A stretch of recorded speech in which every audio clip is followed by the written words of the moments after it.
తెలంగాణ ప్రత్యేక రాష్ట్రం ఒక కళ, అదంతా గతం. తెలంగాణ ప్రత్యేక రాష్ట్రం ఎంతోమంది అమరుల త్యాగాలు, ఉద్యమాల ఫలితంగా ఏర్పడినటువంటి రాష్ట్రం ఇప్పుడు ఎట్లున్నది? ఏం కావాలని తెలంగాణ ప్రజలు కోరుకున్నారు? నిధులు, నీళ్లు, నియామకాల ట్యాగ్లైన్తో జరిగిన ఉద్యమం మలిదశ సంబంధించి ఉద్యమంలో సాకారమైన నేపథ్యం, అట్లాగే అమరుల ఆశయాలు, అమరుల జ్ఞాపకాలతో ఇప్పుడు ఇవాళ తెలంగాణ ఆవిర్భావ దినోత్సవంగా అధికారికంగా జరుపుకున్న సందర్భం.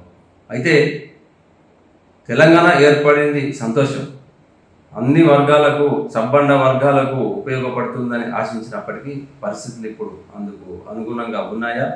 12 ఏళ్ల పాటు ఉద్యమ ఫలితాలు అనుభవించేటువంటి పరిస్థితి ఉందా? 10 ఏళ్ల పాటు ఉద్యమ సంబంధించినటువంటి జ్ఞాపకాలు నెమరేసుకుంటున్న జనం ఇప్పుడు పరిస్థితిని చూసి తట్టుకోలేకపోతున్నారు.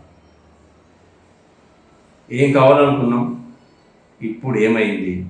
అప్పుడు ఎట్లుండే తెలంగాణ, ఇప్పుడు ఎట్లుండే తెలంగాణ, ఇది ఎక్కడ చూసినా చర్చ జరుగుతుంది. ఇద్దరిని కదిలించిన ఆవేదన కలుగుతుంది.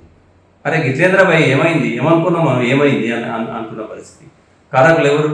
కేసీఆర్ వల్లే తెలంగాణ సర్వనాశనం అయిపోయింది అని చెప్పి కాంగ్రెస్ నేతలు అంటున్నారు. లేదు మీకు పరిపాలన చేతగాక మళ్ళీ పాత రోజులు తీసుకొచ్చిన రేవంత్ రెడ్డి అని చెప్పి బీఆర్ఎస్ నేతలు అంటున్నారు. లేదు ఇద్దరు తోడు దొంగలే అని చెప్పి బీజేపీలు అంటున్నారు. ఇక లెఫ్ట్ పార్టీల సంగతి అయితే చెప్పనక్కర్లేదు, ఎప్పటిలాగానే సైలెంట్ మోడ్లోకి వెళ్ళిపోయారు.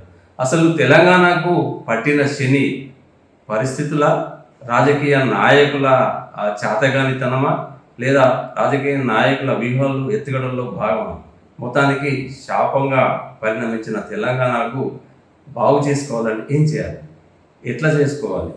ఎవరు ముందుకు రావాలి? అప్పుడున్నటువంటి పరిస్థితులు ఇప్పుడు ఉన్నాయా? చెప్పనంటే లేవు. అప్పుడు ఉద్యమ ఆకాంక్షలు వేరు, అప్పుడున్నటువంటి ఉద్వేగం వేరు, ఆశయాలు, లక్ష్యాలు వేరు. ఇప్పుడు ఈ జనరేషన్ గ్యాప్ వచ్చిన తర్వాత అసలు తెలంగాణ ఎందుకు వచ్చింది, ఎట్లా ఫైట్ చేసిరు, దానికి కారకులు ఎవరు అనేది కూడా ఇప్పుడున్నటువంటి చిన్నపిల్లలకు తెలియని పరిస్థితి ఉంది.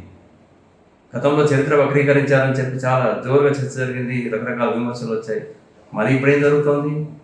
ఈ తరం పిల్లలకు ఆ స్ఫూర్తి, ఆ ఆశయాలు తెలియకుండా చేసింది ఎవరు, ఎందుకు? ఎట్లా చూసినా తెలంగాణ సర్వనాశనం అయిపోయింది.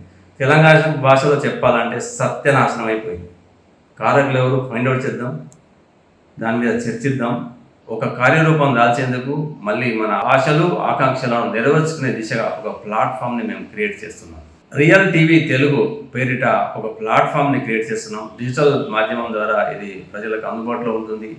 ఈ వీరు వారు అని లేకుండా అందరూ ఈ ప్లాట్ఫామ్ ద్వారా తమ యొక్క ఆకాంక్షల్ని, అభిప్రాయాలని మాతో పంచుకోవాలని చెప్పి కోరుతున్నాం. ఎందుకంటే నాకు చాలా ఆశలు, ఆశయాలు ఉన్నాయి, మీకు ఉంటాయి, ఇది సహజం కూడా. కానీ మంచి చెడు విశ్లేషించి చెప్పుకునేటువంటి పరిస్థితి, బాధల్ని వ్యక్తీకరించుకొని ఒకరికొకరు తోడుగా నిలిచేటువంటి అవసరం ఇప్పుడున్న పరిస్థితుల్లో, ఇప్పుడున్న సొసైటీలో నెలకొంది. అందుకే అందరం కలిసికట్టుగా కలుద్దాం, మాట్లాడుకుందాం. రియల్ టీవీ, రియాలిటీని నమ్మేవారు, రియాలిటీ కోరుకునే వారి కోసం ఒక వారం. తప్పుడు కథనాలు, ప్రసారాలు మా దగ్గర అసలే ఉండవు. మేము నమ్మింది మీకు చూపిస్తాం, మీరు నమ్మితే మాకు ఇంకా ఎంకరేజింగ్గా ఉంటుంది. సో రియలిస్టిక్ అప్రోచ్తో ముందుకెళ్తున్న ఈ మాధ్యమాన్ని మీరు ఎంకరేజ్ చేసి రియలిస్టిక్ సమాజాన్ని నిర్మాణం కోసం మీ వంతుగా పాటుపడతారని కోరుకుంటున్నాను.